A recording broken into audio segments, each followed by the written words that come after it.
Hello everybody and welcome to the PMP exam preparation training program. Today's training is a special training because today we are going to talk about some of the questions that you might face in the PMP exam or the questions that you might face during your project management interview. So therefore today's session is going to be completely focused on the different questions and the various answers to those questions. We are going to discuss those out, the various options for each of the questions, and we'll identify the best answer to the question. Of course, we'll discuss various options that are given and we'll try and understand why the selected answer is the best answer for that respective question. So I welcome you all to this PMP exam question session. So let's start this session by having a bit of an understanding in terms of the PMP certification. I'm sure you will agree that the PMP certification is one of the globally acknowledged professional certification as far as the project management is concerned. And of course, we all know that PMP, which is offered by PMI, and PMI offers different certifications, including PMP and PGMP, which is for the program management. And PMP certification is definitely one of the globally acknowledged and recognized certification.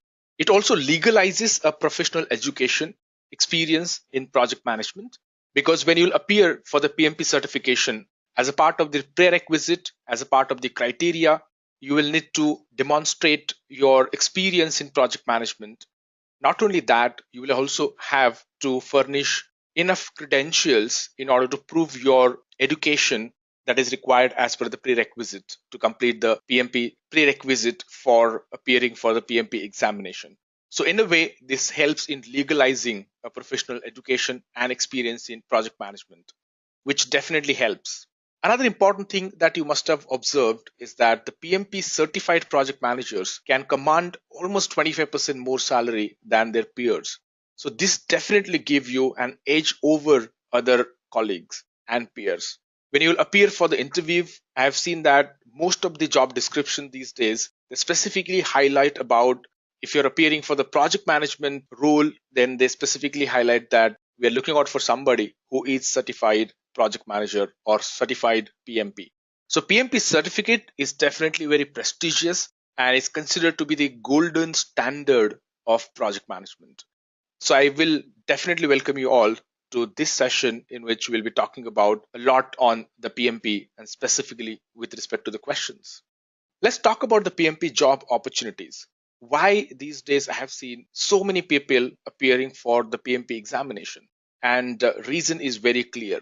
If you see the statistics is basically comparing 2070's data versus what's going to come, what we will be seeing by 2027. And you can see on the screen very clearly that the PMP job opportunities are just going to rise many folds in comparison to 2017 by the end of 2027. And this trend is definitely growing. So certified project managers will definitely have a lot of opportunities from the job point of view. One of the advantage that you will get as a certified project managers is that you can actually do the project management irrespective of the domain that you're working in, because the project management PMP certification actually endorses your project management experience irrespective of the domain. So job opportunities, as you can see in China and India and US, across various countries in the world, they are actually going to grow up many folds by 2017.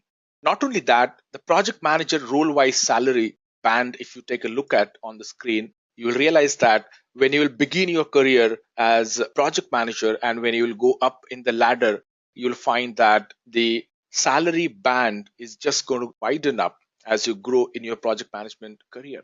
And when you'll complete your PMP certification, that's going to give a lot of value add to your credentials. And when you will grow in your career ladder, one of the important pillars will be your PMP certification. So with this, we'll get on to the actual session of questions and answer. Let's get started with the first question. There are some basic questions. There are certain scenario-based questions.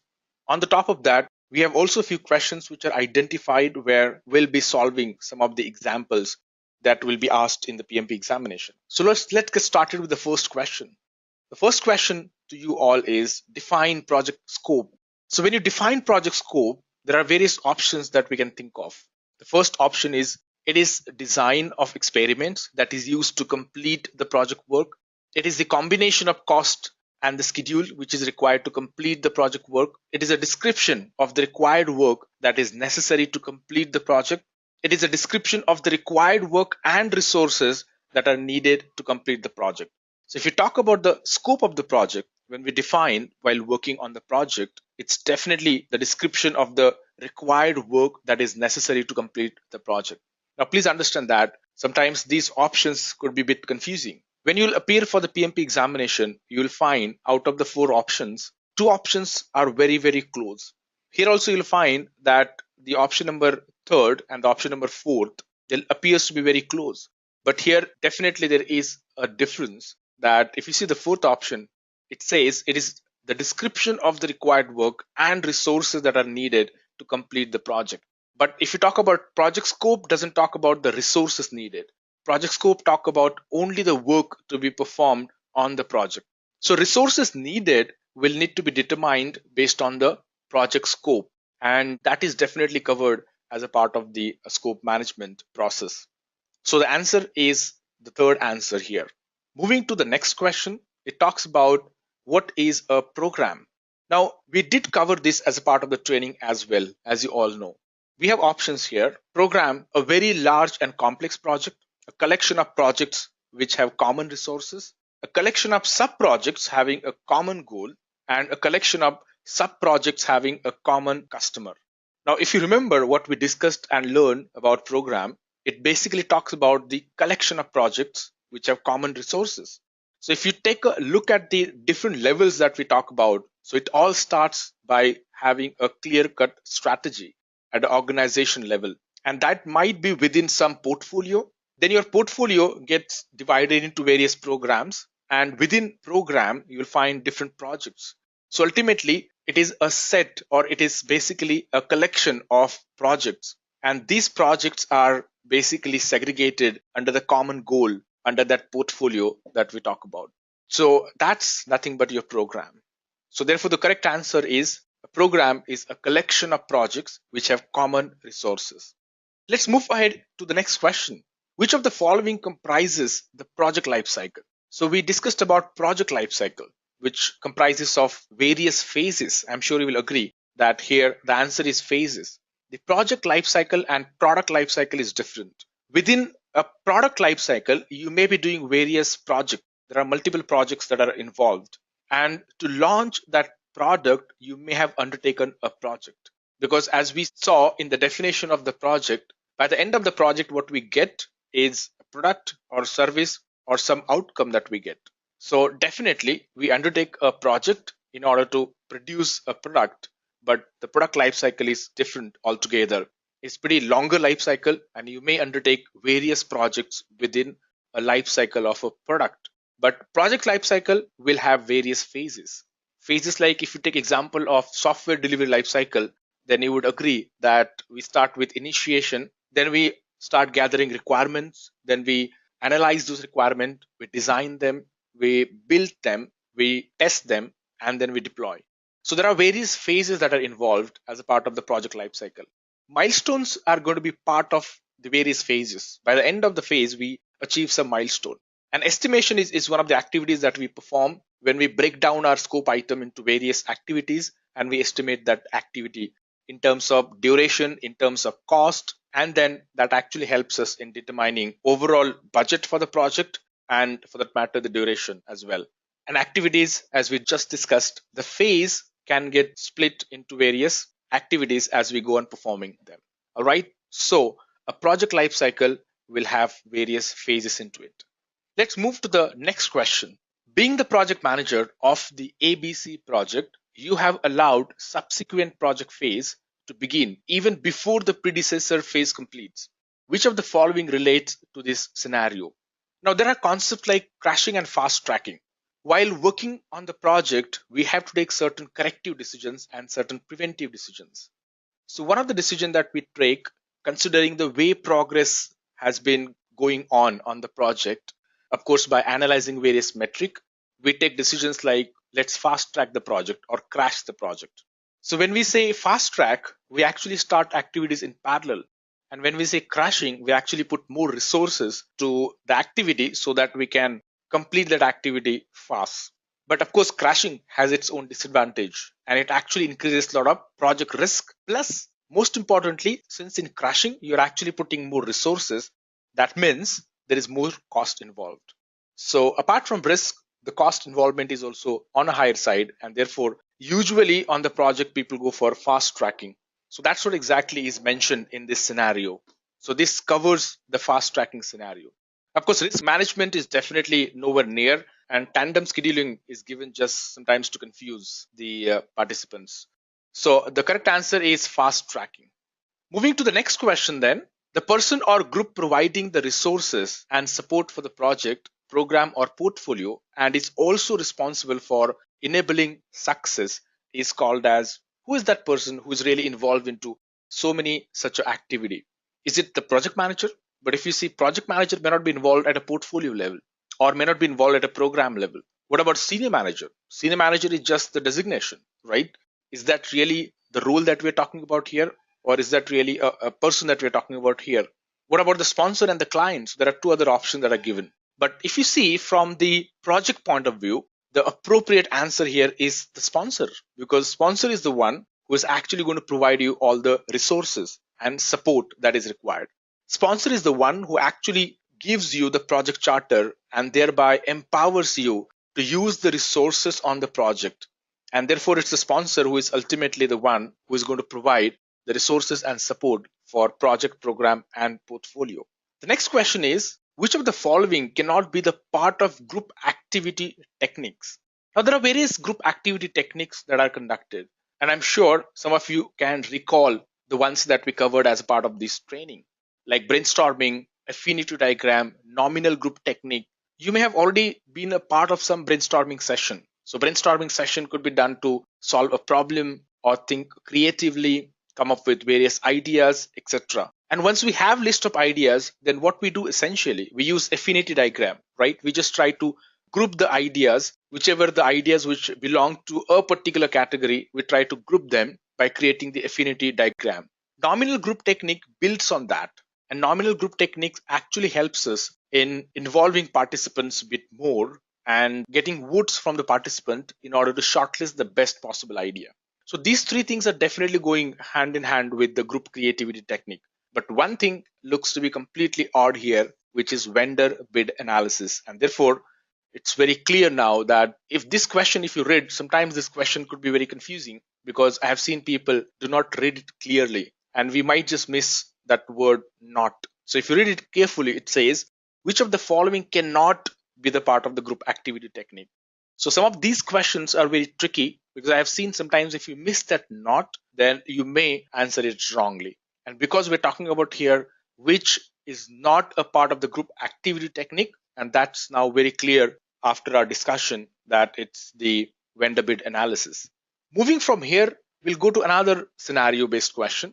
Being the project manager of the thermal power plant project, you need to manage the construction of an administrative unit building. Which of the following technique will you use to quickly estimate and decide the use of historic estimate and expert judgment? Now, if you recall the estimation techniques that we had gone through several estimation techniques like bottom-up estimation or the PERT formula, etc. Another examples which are mentioned here on the screen like analogous estimation, parametric, historical, expert judgment. Analogous estimation talks about basically building on the historical information that you already have in the organization, maybe as a part of the organizational process assets. Every organization will have their process assets. As a part of that, they build a lot of information within the organization, which is very useful when we do the estimation. Now, expert judgment is asking some of the SMEs, some experts about their opinion in terms of the estimation. Historical estimation, we again compare it with the historical information about the project that is available. Similar kind of a project, similar complexity, similar size, etc. Parametric estimation, here is what we talk about the various parameters, which are units, and then we try to understand the number of units that are required. Like in software, for example, I have seen people using various levels of skill. At the expert level, in the team member, for example, if I have got expert skill, so how long that expert skill member takes to code a particular complexity of the code. So we divide code complexity to low, medium, and high, and we've got a different levels of skill levels, right? So these are the various parameters I'm taking into consideration. And based on that, I'm estimating how long would it take for that developer to complete the coding activity. All right. Similarly, analogous estimation. This is where we factor in a couple of things. One is, of course, historical information that is available in the organization. On the top of that, we ask experts. Why do we ask experts? Because that historical information may not be enough to come up with a very clear estimation. Of course, analogous estimation itself is a high level estimation, and it's very useful when we have to go back to the client with some number. And in order to be a bit better in terms of what we are estimating, in analogous estimation, what we do is historical estimation and the expert judgment is in a way combined. So we try to gather information of the similar kind of a project that is done in the past, and we also take opinion from the expert. So we combine that, and then we go back to the client with the estimation. So therefore, the answer is the analogous estimation. Let's move on to the next question then. This question is about what is the acceptable range used for determining the realistic activity cost estimation. Now we are talking about cost estimation here, and that is to at an activity level. So if you take a look at various techniques that we covered, one of the technique that we saw was the PERT technique that I mentioned to you. So which is done at an activity level. And for each of the activities, we try to understand the estimation based on the PERT formula, which covers about your most likely estimation, your optimistic estimation, your pessimistic estimation, and then you put it in a formula and then you kind of estimate it. So in terms of level of accuracy, because it's a bottom-up approach, we are doing the activity level cost estimation. Definitely, we are talking about getting a better level of accuracy here. All right. So the answer is definitely the level of accuracy is what we try to arrive at when we try to understand the acceptable range used for determining the realistic activity cost estimate, because we take into consideration optimistic, pessimistic, various such options. This is just one example if you're using a PERT, or even there are other options that I have seen. For example, ballpark estimation or rough order of magnitude. So the range of estimation is very high. So that means we are just trying to find here the level of accuracy. It's not about the precision. So precision will come when we try to round up the estimation. And that's where the precision will come in. So it's the level of accuracy is the right answer over here. Let's now take one example and try to solve that. So this question is about calculating the schedule performance index. So this question is, what is the schedule performance index of a software development project where earned value is $6,000, planned value is $5,000, and actual cost is $4,000? So to solve this, what we'll do is we'll take a quick look at the numbers and we'll of course use the formula. Just so that we can do it quickly, I have copied that entire question over here in the Excel sheet so that we can calculate it. And what I would suggest is when you will actually do it in the examination, I would suggest you one thing. When you enter into exam and when you will get the blank sheet of paper, the first thing that you will be doing is try to translate whatever you remember, all the formulas that you'll remember on that piece of paper, and keep it ready. So that during the sums, when you actually solve these various examples, then you should not struggle to recall the formula. All right. So let's presume that you have already jotted down all the formulas like this. Okay. So all the key formula you have already jotted down, something like this. All right. So like present value, or for that matter, various estimation formula like PERT or standard deviation, variance, etc. Or for that matter, the other formula which will be helpful to you in calculating the earned value analysis, cost variance, schedule variance, right? Or estimate at completion, estimate to complete. So all these, some of the key formulas that we are talking about: variance at completion, schedule performance index, cost performance index. Sometimes there could be a question on TCPI, which is to complete performance index. Again, we need to understand which approach should I be using. Is it based on the estimate at completion, or is it based on the budget at completion? So accordingly, we'll have to use the formula. Similarly, for total float, what is the formula? Communication channels, you can expect one question on communication channels. Likewise, these are some of the key formulas which are expected to be written down when you reach there. The first thing that you'll be doing is that you'll be actually putting these formulas down on a piece of paper so that these formulas will be ready when you will try to solve the questions.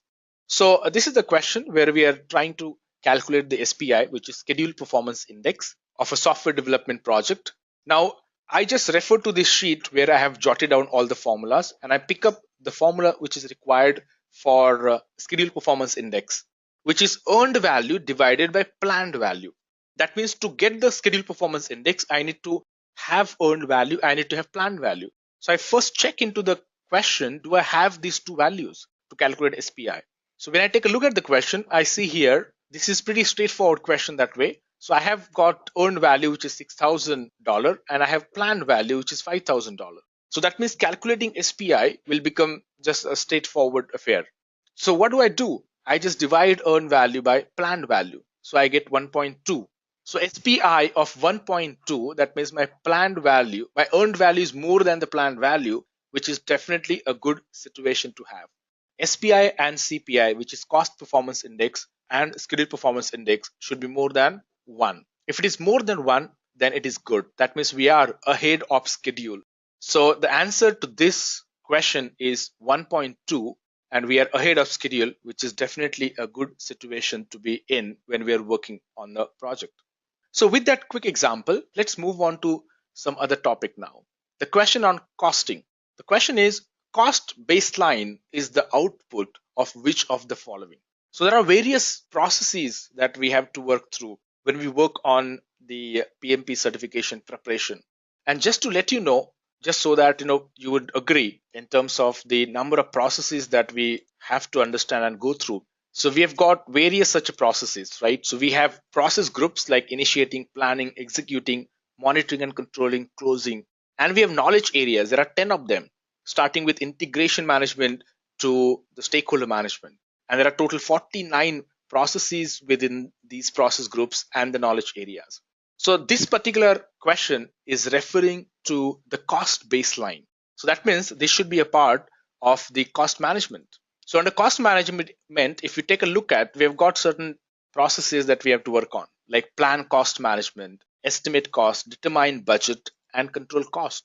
These are the 4 processes which makes the project cost management. Now, what are the options given here? So cost baseline is output of what? So one is plan cost management. So plan cost management is the process in itself, right? So as we see here, plan cost management is one process option, which is fine. Second is estimate cost. Estimate cost is another option that is there. Determine budget.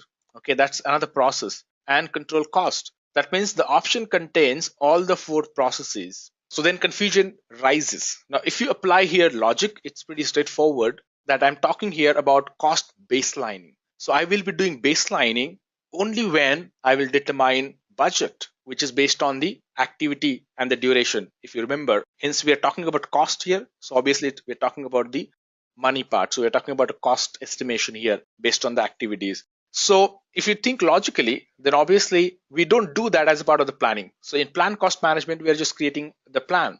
In estimate cost process, we'll be focusing on estimating cost for each of the activities that we have divided our WBS into. Determine budget. So control, again, we don't do control part will not involve coming up with a cost baseline. So that means the option that I see correct here is determine budget. So I'll be able to work on the determine budget only when I have the cost for each of the activities, and I just sum up them up, the cost for each of the activities in order to determine budget, and then I'll get cost baseline. So that means cost baseline output should come from determine budget. So that's how I look at it when I try to solve questions. So I hope that hint must have given you some idea about how we can go by. So we have got 2 options here. Either you know the exact answer, or we have to then go on eliminating the different options that are given. So if you just go on eliminating the options, then we arrive at the right option. So let's move on from there to the next question. The next question talks about, suppose you are the project manager on a thermal power plant project. How will you manage your team members if there is a difference in opinion over the design of turbine? So this is a thermal project and you're working on the design part. There are various options that are given. One is you will organize meeting to solve misunderstanding and agree on a common solution. Other is defer the decision to procure turbine components as much as possible because there is dispute. Copy the design of turbine from a similar past project. procure the turbine parts from the nearest local vendor. Now, if you think logically again here, we are talking about the difference of opinion over design of turbine. So if I go by elimination, then obviously I can't just because there is a difference of opinion, I can't just go to some nearby vendor and procure it, right? Or if you take a look at copy the design of turbine from similar past project, just because of difference of opinion, I don't think so I should be taking such an extreme decision. Or defer the decision. Again, if you defer the decision, it's going to affect your schedule, it's going to affect your cost. And that is something which you will never like as a project manager. That means only relevant option here that I see is organize meeting to solve misunderstanding and agree to a common solution. And therefore, the best thing to do in such a scenario is confrontation. So we need to confront as a team. And constructive disagreements are good. Constructive disagreements only help us in arriving at the good solution. So when we confront to the disagreements of each other, I'm sure that it could be a consensus and you will see a common solution, you will see a common goal, and collectively you might just choose the best possible option out of the discussion and move ahead. The next question talks about if you find that an activity in your project is very risky, how will you estimate the duration of this activity when your team member has given the optimistic, most likely, and pessimistic duration for the activity? So if you remember, I told you about the PERT formula. So PERT formula is all about determining by taking into consideration the various estimations. So we talk about pessimistic, optimistic, and we talk about most likely. So let's take a look at these formulas. So there are a couple of formulas here from the PERT. So one is of course the triangular distribution and the another is beta distribution. So generally we use beta if in case it's not specifically mentioned. So as per the beta distribution, what we talk about is, so we have pessimistic, optimistic, and most likely. So formula is like this. So we have pessimistic plus 4 into most likely plus optimistic divided by 6. So this is the PERT formula that I'll be using for each of the activities. And then I just go on adding them up in order to get the project duration, since we're talking about duration here. So that means I'm going to use the PERT formula here very clearly. So this is pretty straightforward. Don't get into complications or don't get into any kind of a confusion here. So if you remember the PERT formula, you should be able to very straightforward answer this question. So let's then move on to the next question here. This is based on some other topic which we haven't touched yet. So this talk about leadership theories, etc. Which among the following is not valid according to McGregor's theory X? So if you remember our discussion about the various leadership theories, one of the theory that we covered as a part of this training was McGregor's theory X. So which focuses on few things. It focuses on employee self-motivation. And if you recall that discussion, so we have got theory X and we have theory Y. So if you talk about these two things here, you'll agree that we are talking about the employee self-motivation as a part of theory X. So again, this is pretty straightforward. And if you just recall some of the key points under the McGregor's theory, you should be able to answer this question very, very clearly. So here, the last option is the correct option. The theory X will talk about employee are self-motivated. So if you take a look at McGregor's theory, in fact, let me just take a look at this. Some of the examples we have already taken as a part of this training, and some examples will be taking up as we go ahead. All right, so if you talk about the various theories that we covered as a part of the training, you would agree that one of the theory that we spoke on is McGregor's theory X. So just recall the discussion that we had and try to remember it by some techniques that what theory X talks about, some of the key points, and then that should certainly be able to help you in answering it. I have seen that usually on the leadership theories, the questions are very, very straightforward. The next question talks about you are the project manager on a software development project. Your CPI drops to 0.93 when one of your key developers suddenly fall ill. To make up for your affected work, you have decided to outsource it to a vendor. What will be the most appropriate contract type in this case? So if you talk about different contract types under the procurement knowledge area that we covered, you'll realize that first of all, you have to understand the fact the CPI is below 1. That means your cost performance index is not doing good. You are actually utilizing more money than budgeted, as simple as that. So in this scenario, which contract type will help you in order to make sure that you're controlling your cost? So retainage is not certainly a contract type as such. So retainage is retainage is all about just retaining money.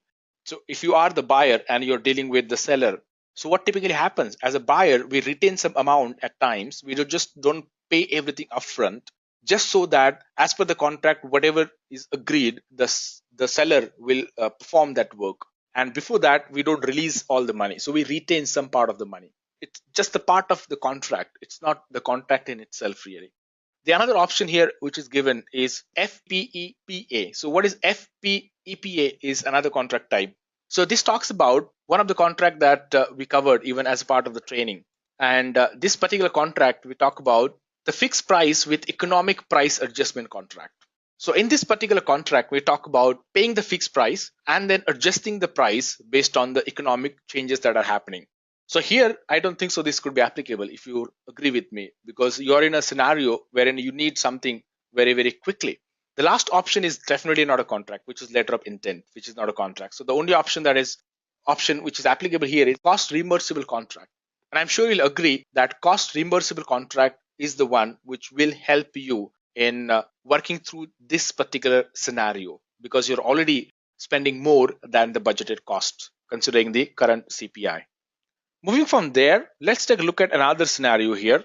The next question is, who among the following said people will be interested in their safety needs only after their physiological needs have been fulfilled? So I think this thing you must have also learned. If some of you have done MBAs, you must have learned about different theories. Even I've seen some of these theories are covered these days as a part of different leadership training programs.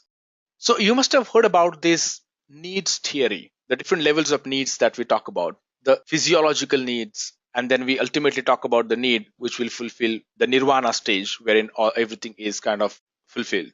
So different levels of need. And if you recall, that's called as Maslow's theory of needs hierarchy. So there are various hierarchy of needs which are basically explained in this theory. If you talk about McGregor, so McGregor, we just spoke about theory X and Y, so it's not related. Hensberg theory again talks about completely something else. 𝐂𝐝 is not really covered as part of, I don't think so, it's going to be covered under any of the theories typically that we covered under PMP.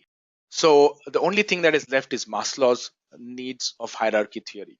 So that's how we can go by the rejection of choices in order to arrive at the most appropriate option. So moving from there, let's take a look at another question here. So this question talks about WBS is an excellent and most effective tool that is used for tracking. Now, what do we track really through WBS? So do we track the resources? I don't think so. Do we track the schedule? WBS will not help in tracking schedule as such. WBS can help you in determining schedule once we do the estimation, etc. What about project risk? I don't think so. In tracking risk, it will help you. So the only option that is left is the scope. So WBS will help you in coming up with the project scope. So one of the things that we make sure is that WBS contains only the scope item to be worked upon in that project. And that is very, very important. So in a way, it's kind of a traceability. We make sure that whatever is in WBS is delivered by the end of the project. So that means your requirement specification document should be translated into WBS very, very clearly, because that's ultimately going to be the final scope which is factored in or considered in the project. The another question talks about the organizational structure. The question is the best project organization structure for a small but highly technical project will be which one? So here we're talking about a small technical project, a small organization.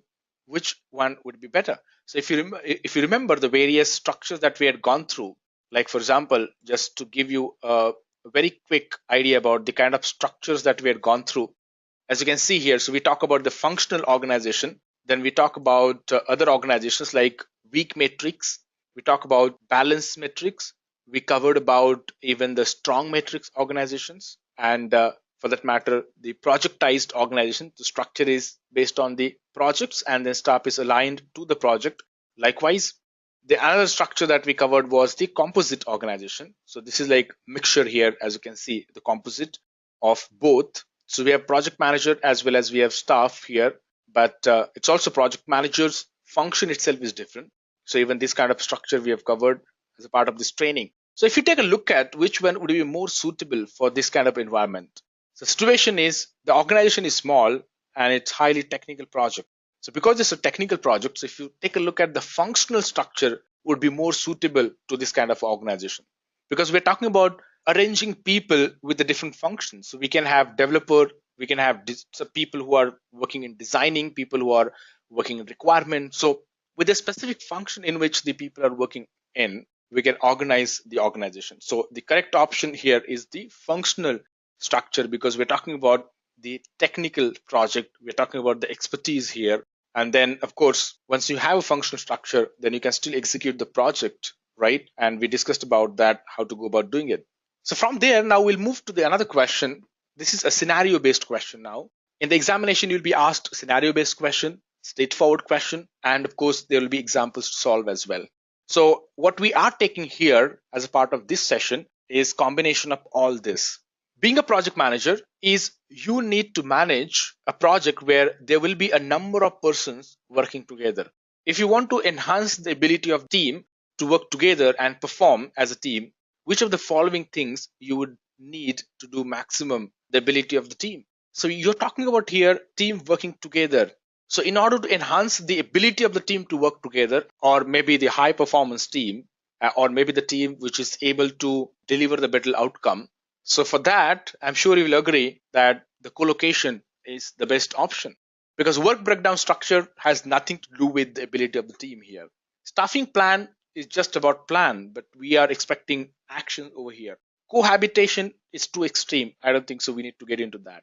So here the straightforward answer is co-location. When the team member are co-located, sitting together, talking to each other, they'll be able to establish good rapport, good bonding, and they'll be able to start performing as a team. They'll be able to go through the team formation phases of forming, storming, norming, performing, and finally adjourning. So those TechMan's team formation phases, they could able to go through, and the ability of the team could be then developed faster. Let's move to the next question. What is the role of the change control board? So one of the process that we talk about is the change control process. And as a part of that, there is a change control board which needs to be established. So let's go through the options. The first option talks about assessing the impact of the change on project objectives. Second is defining requirements for the customer, doing performance appraisal for team members involved in implementing change, encouraging team members to raise more change requests. I think this is pretty straightforward. I'm sure you'll agree that change control board will be involved into assessing impact of change on the project objectives. That's the primary responsibility of the change control board. They will understand the impact on cost, impact on schedule, impact on architecture, impact on design, impact on the other aspect of the project. And based on that, the decision will be made whether to accept that change or reject. Now let's take a look at the another question here. This talks about being the project manager on a STP project. You decide to respond to an identified risk by contracting out work. Which of the following will lead to the minimum risk of buyer? Now here we are talking about different contracts.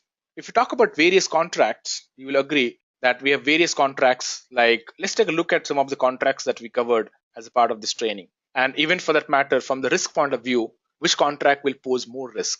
So we have a buyer and we have a seller.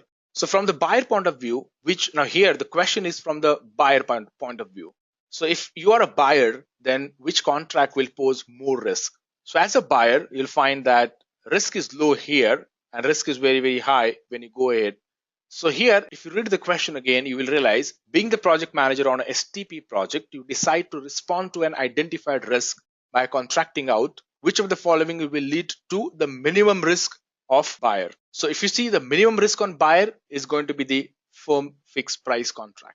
There are other contracts also which we covered, right? Cost plus percentage of cost, or cost plus fixed fee, or cost plus incentive fees.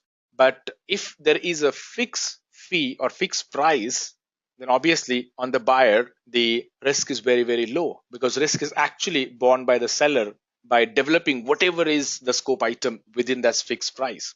So that's how you can look at this question. So firm fixed price is the right answer here. Next question is, for which process the stakeholder engagement assessment matrix is prepared as a part? So which process will involve the stakeholder assessment matrix here? There are various options. The first is identify stakeholder. Second is manage stakeholder engagement. Third is control stakeholder engagement. And the last is plan stakeholder management. Now we are talking about here the stakeholder engagement assessment matrix. So as a part of this, if you see, this can't be done during the first, which is identify stakeholder. This can't be done when we are managing the stakeholder. It has to be ready before that. This can't be done as a part of control. Again, it has to be ready before that. So the best way to develop that is during planning.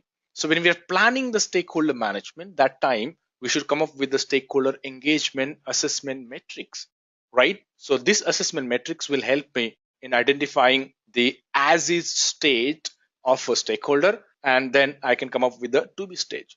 So as is stage of the stakeholder could be he is resistant, he is not really pro change, and then I have to move from the resistant state to the state where he can start cooperating, he can start responding, he can start engaged, he can start involving in the project. So this particular assessment matrix needs to be prepared as a part of the planning, the stakeholder management itself. So the correct answer is plan stakeholder management. Next question talks about being a project manager, you need to spend a significant amount of time in communications. Which of the following option contains the three basic elements of a communication model? Now think from the communication point of view. Another easy question to score. We have options like verbal, non-verbal, written. The another option is sender, receiver, message. Next is text, drawing, picture. The last is manager, worker, instruction. So obviously, as a project manager, if you talk about, I'm sure the last two options you can still easily eliminate. Out of the next two options, if we talk about here, the communication mode. So when we talk about communication mode, we are talking about the sender, receiver, and the message. So coding, encoding, and the actual message which is transmitted. So we've already covered this as a part of the communication management itself. So sender, receiver, and the message is the right answer over here. Next question is, suppose you are assigned as the project manager of a 30-month project which is in the executing phase. What will be the best way to resolve a conflict among the technical experts in your team? So this question basically focuses on the conflict resolution techniques, etc.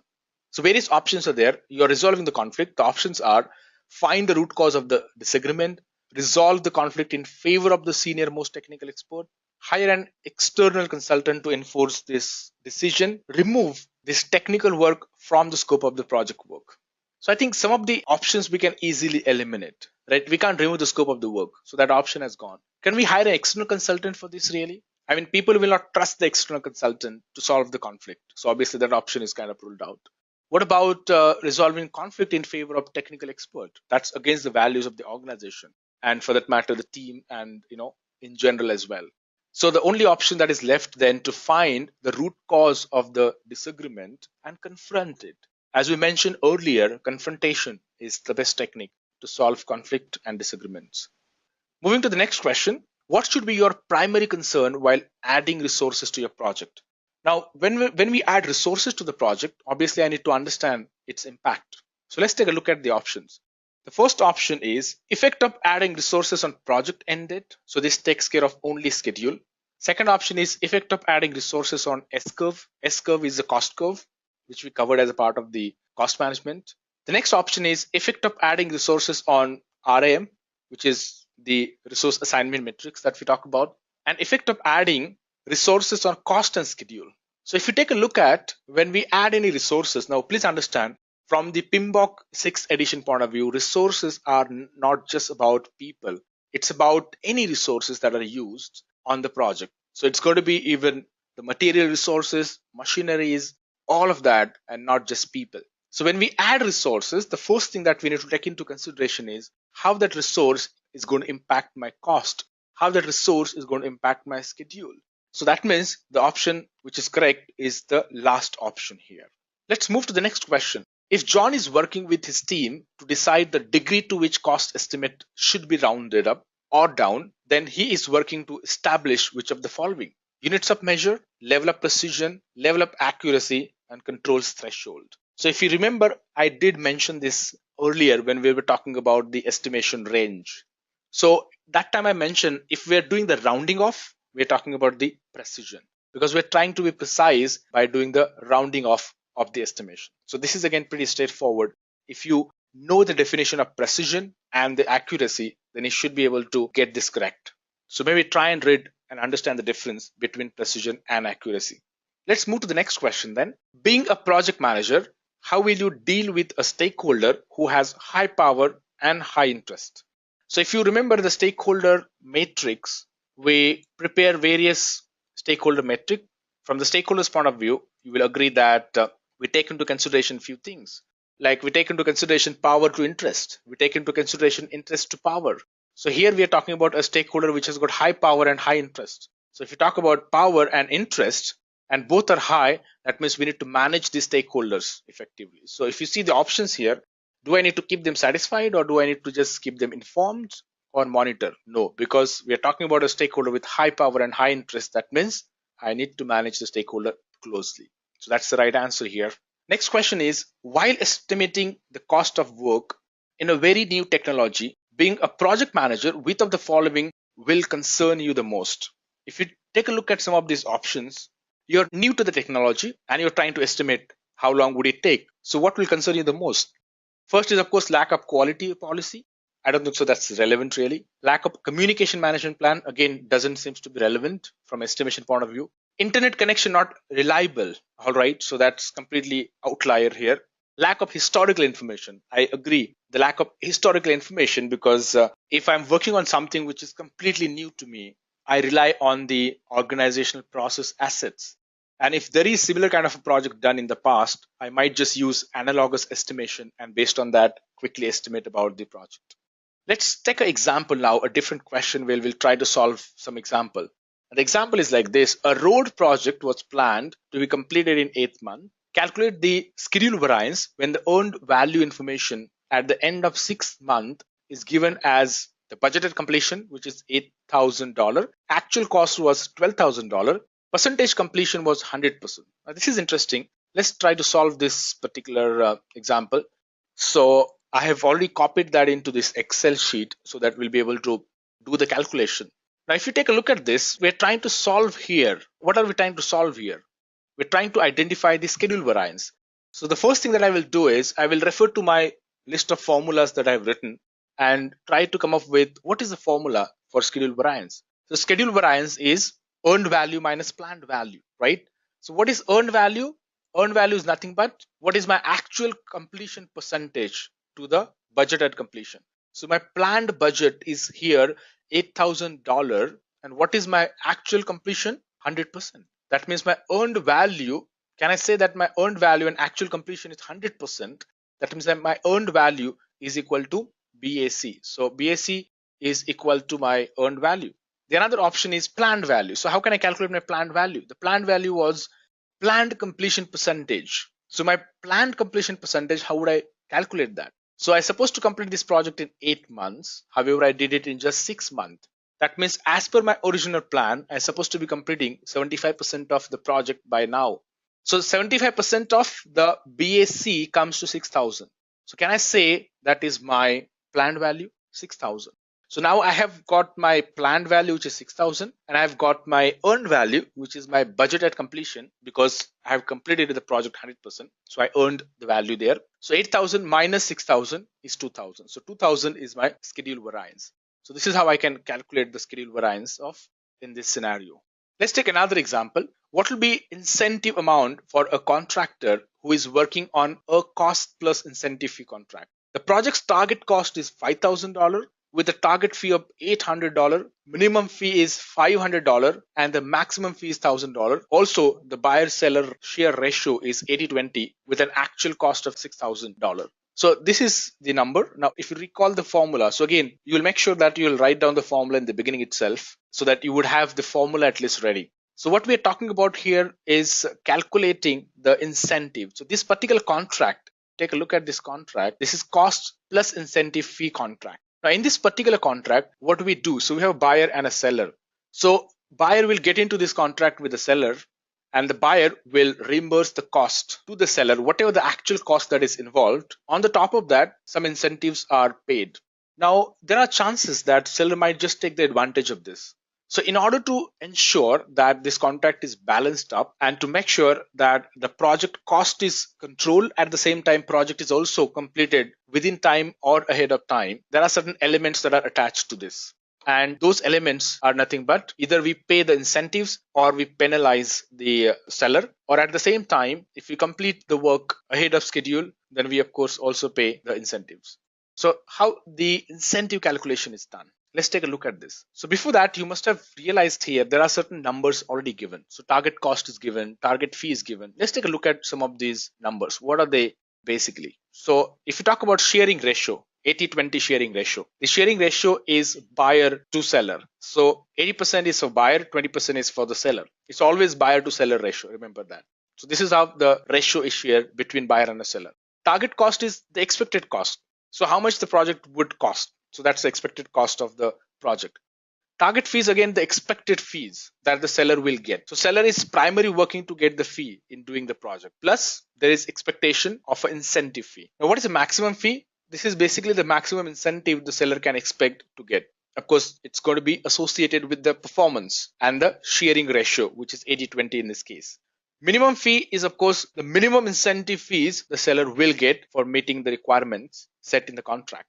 And there is of course a formula which we just now covered. So formula talks about, so we have all these numbers. So we have target cost, we have target fee, we have minimum fee, maximum fee, and we have got a buyer seller ratio as well as the actual cost. So to calculate incentive, what we have basically, the formula is target cost minus actual cost into seller's sharing ratio. To calculate the incentives, what do we do? So I've got a target cost which is 5,000 and my actual cost is 6,000, which is not a good scenario. If you see, what is my target cost? The project is going to cost me 5,000. That was expected in the beginning. But what is the actual cost? Actually, it costed 6,000. And if I minus this, I'm getting, of course, minus $1,000. And on the top of that, the seller ratio is 20%. What I get as a part of the incentive is minus 200 in this case. So the answer to this question is minus 200 because my actual cost is more than the cost of the expected cost that I've put in the beginning of the contract. Now you could go ahead and try to arrive at the final fee also. For doing that, you can just add the target fee. So target fee, which is 800. So if you add that, then you can give final fee of 600. Or you can also come up with a final reimbursed cost. How much would it be? So from the contract point of view, I will have to give seller the actual cost plus the incentive fee, the final incentive fee. Actually, incentives are minus $200, but the final incentives are coming to 600 by adding the target fee. So that's 600 plus I have to pay the actual cost. That means the final reimbursement cost will be $6,600, but the incentives are actually minus 200. So that's how I look at things in this case. So what is important here is understanding these terms, and of course you need to have the formula handy so that you can solve this question. Moving from there to the next question. This question is about which of the following a resource histogram shows but a responsibility assignment matrix does not. So if you talk about resource histogram and the responsibility assignment matrix, so there are a few options that are given here, but the correct answer is time, because you'll find that the responsibility assignment matrix will not cover up the time. It will talk about activities, its interrelationships, and whom that activity is assigned to. The histogram will talk about the time. So that's the difference you'll find here. Moving to the next question, which of the following is used to display sensitivity analysis? Now, when you do the sensitivity analysis, we need to do this when we work on the project risks, etc. So when we do the sensitivity analysis, one of the things that we use is a tornado diagram. And tornado diagram actually helps us in doing the sensitivity analysis. So when we do the tornado diagram, that is more relevant. I'm just going to give you a brief idea about this one. So when you work on the risk, one of the diagrams or one of the things that we work on is the tornado diagram. So if you compare the other options, the more relevant is the tornado. But you could get confused with the sensitivity diagram. There is nothing like a sensitivity diagrams as such that we draw here. Data flow are definitely not relevant because data flow diagram objective is different altogether. That's not for sensitivity. Decision tree is again, the objective is different. So those two options are ruled out very clearly. There could be a confusion between sensitivity diagram and a tornado diagram. But sensitivity diagram, as I mentioned, there is nothing like a sensitivity diagram as such. So the only correct option is tornado diagram here when we do the sensitivity analysis. So you can read more on this, and we did cover this as a part of training as well. Let's take another example here to solve.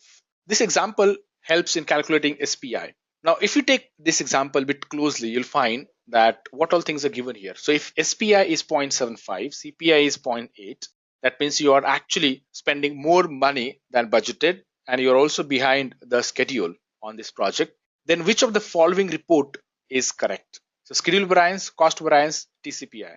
Now, if you take a look at schedule variance example, cost variance example, the one option is to calculate schedule variance, cost variance, right? So we need to also take a look at whether we have enough information or not. So SPI is nothing but earned value divided by the planned value. The CPI is nothing but earned value divided by the actual cost. So you can put them into these formulas and try and calculate that. And the TCPI is another option over here. But if you take a look at the example of the TCPI, we might not have everything to calculate the TCPI. I have already told you about TCPI. So there are two options to calculate that.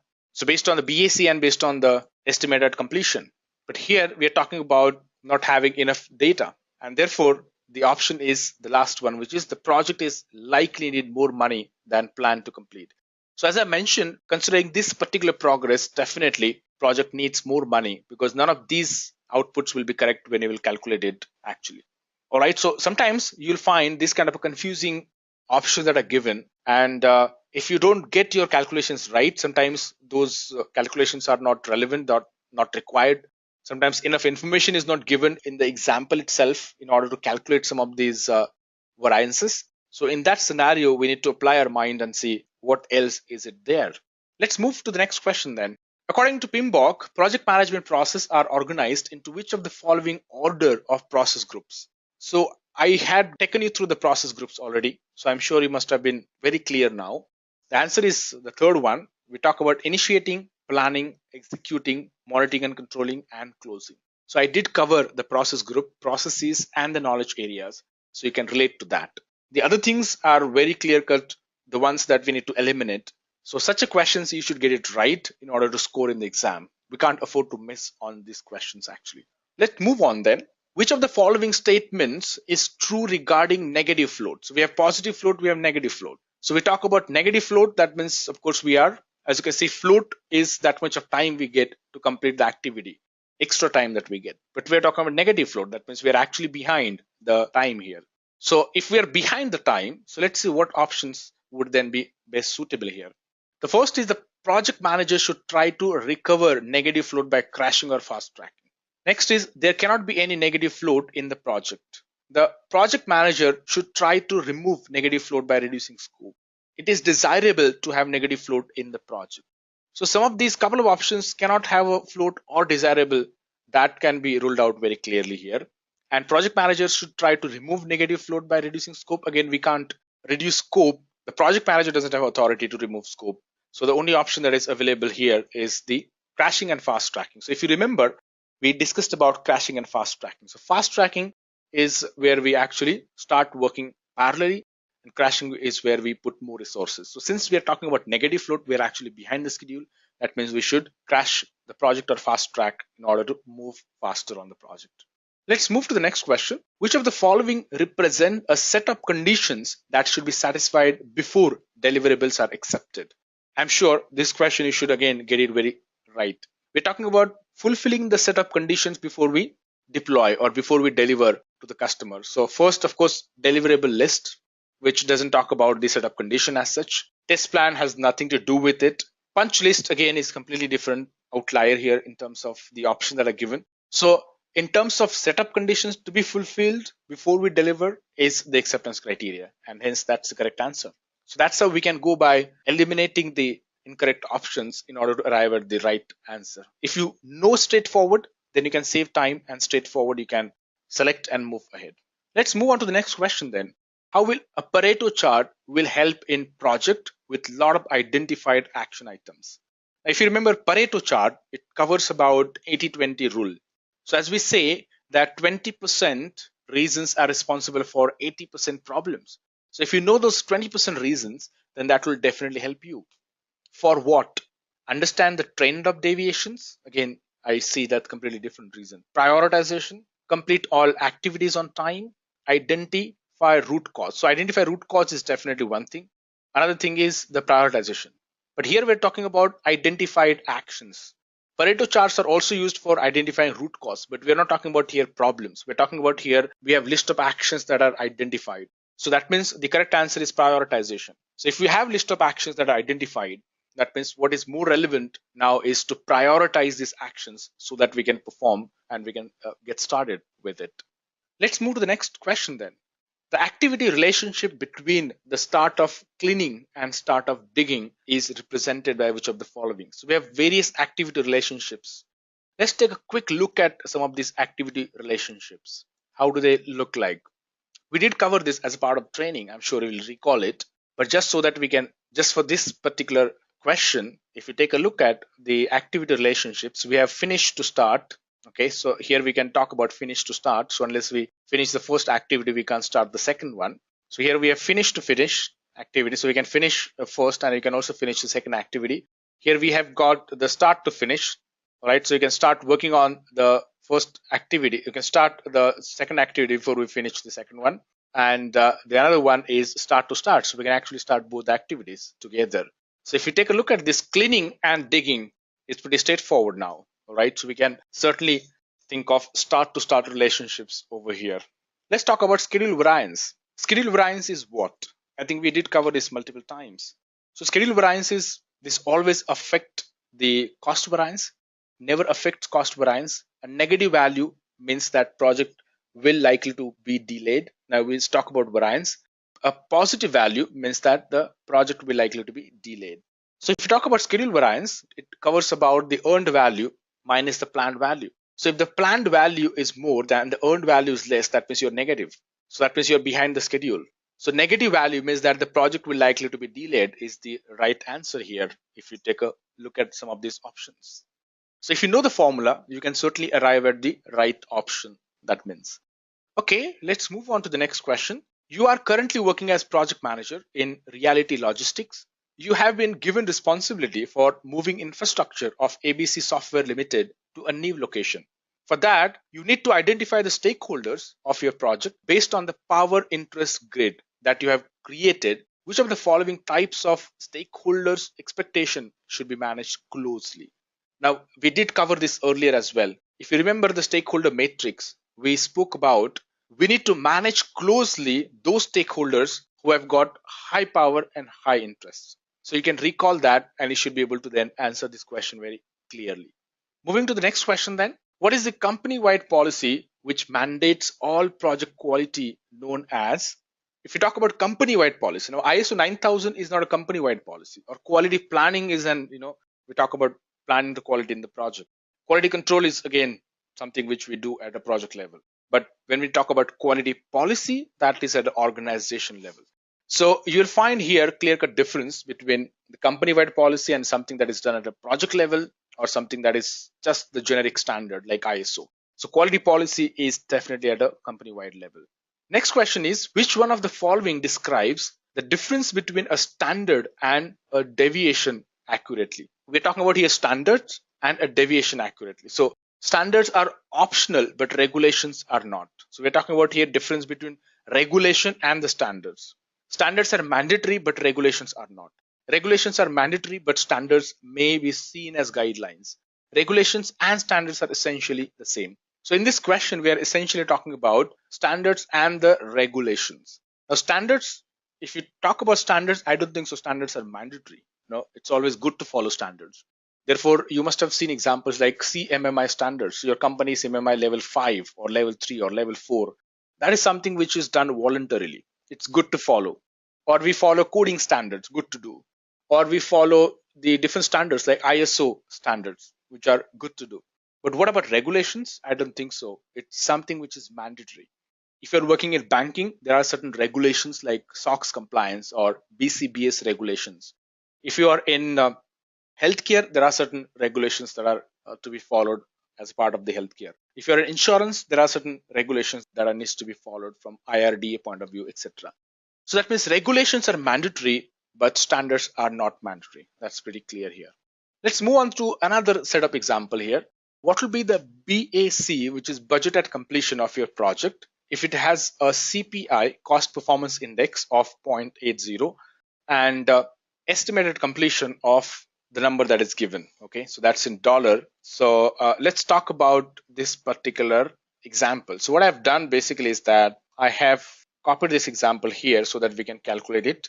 So we are talking about here the budget at completion. So for budget at completion, what can we do? So BAC. So we have few numbers here very clearly. So we have got the CPI of 0.8 and we have got the EAC as well. So when we calculate the budget at completion, what you have to do is I just have to multiply 0.8 by the EAC, which is estimated completion, and what I get is the budget at completion. So in this case, the budget at completion will come to the option, second option, right? So if you multiply 0.8 by the EAC, what you will get is the budget at completion. So if you remember that formula, then it's pretty straightforward for you to calculate the budget at completion. Let's move to the next question then. The best way of making an accurate forecasting of ETC, which is estimate to complete, is now this question we need to discuss a bit more in terms of the options that are given. So we have got various options. One is how can we arrive at estimate to complete? So we have budget at completion, which is planned at the beginning. We can just minus whatever the cost that is incurred at that given point in time, and whatever is remaining is your estimate to complete. Or we can have estimate at completion minus the actual cost. Or we can use the straightforward formula which is given in the last option. So all these are based on the trends, based on the actual cost and the trends.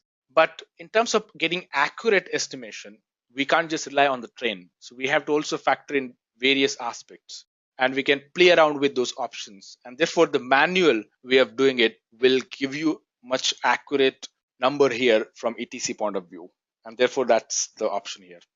Moving to the next question, how will you assess a situation where 6 observations are within the upper control limit and control line where the 7th observation is observed within upper control limit and control line?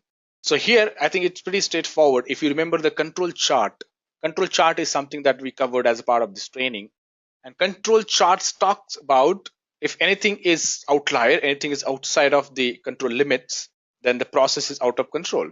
So we talk about the various causes here, assignable causes or normal causes or rule of 7. So some of those concepts are basically covered as a part of the control chart. So this is something which is used even for the root cause analysis or when we work on the problems, etc. Even in Six Sigma process improvement also we use the control charts. The other question is about some different topic.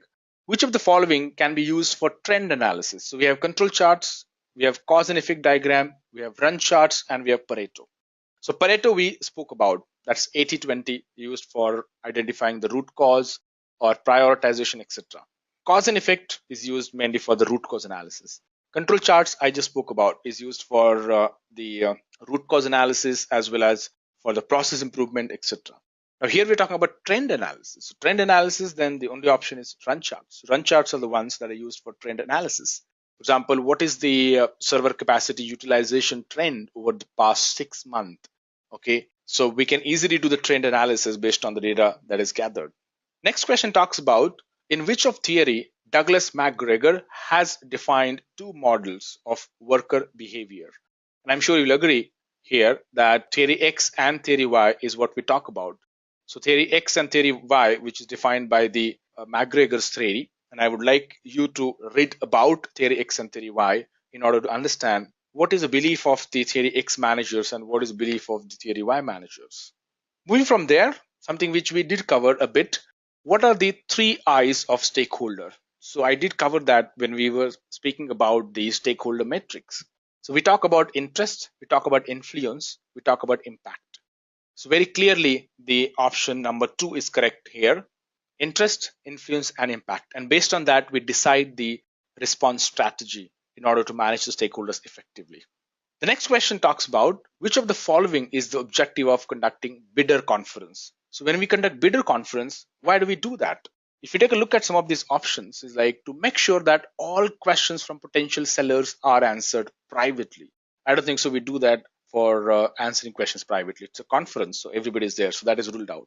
To make sure that potential sellers are treated as per the type of questions asked. So again, I don't see this is completely relevant at all. Okay, so this talks about something else completely. The last is to ensure that all parties get answers to their questions. So that is definitely good. But the other option is to make sure that all potential sellers are treated equally and have access to the same information. So sometimes the last option and the third option may look a bit close, but the third option talks about few other objectives, and therefore that is the correct option here. Let's move to the next question then. What is the Japanese method of modern quality management called, which relies on continuing small improvements involving everyone from the top management to the lowest level of worker in the organization? Now, if you talk about Kanban really talks about making things visible, big visible charts, making process explicit, all of that. So it's about signboards. It doesn't talk about the small improvements. If you talk about Deming cycle, which is PDCA, plan, do, check, act. So that's another way altogether. And PDCA is nothing but Deming cycle only. So the only option that is left is the Kaizens, and Kaizen is nothing but the small improvements. Okay, so moving on then, Ħēnsberg divided motivation factors into two classes, satisfiers and dissatisfiers. Which of the following are example of satisfiers?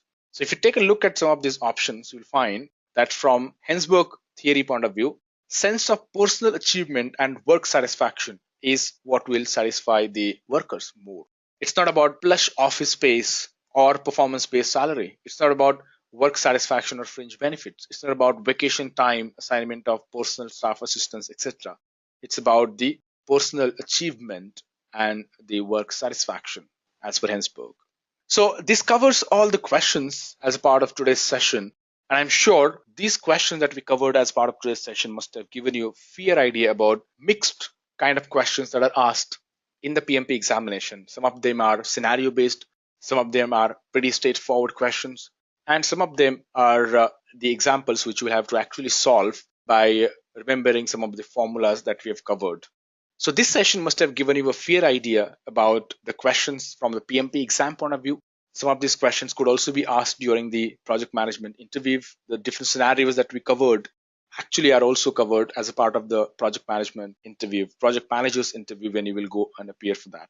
So objective of session was definitely to give you a fair idea about the kind of questions that you will have to face in the exam and in the interview. So I would like to also appeal you all to go through the other videos that are uploaded. We have uploaded quite a few videos on PMP recently, and I would like you all to refer to some of those videos, and those are on various topics. You'll get good idea about the way we deliver training program and how those videos will give you a lot of insights into the examination, PMP examination, as well as various topics that are covered as part of examination. So with this, I wish you all the best for your PMP certification examination, and thank you for participating in the training.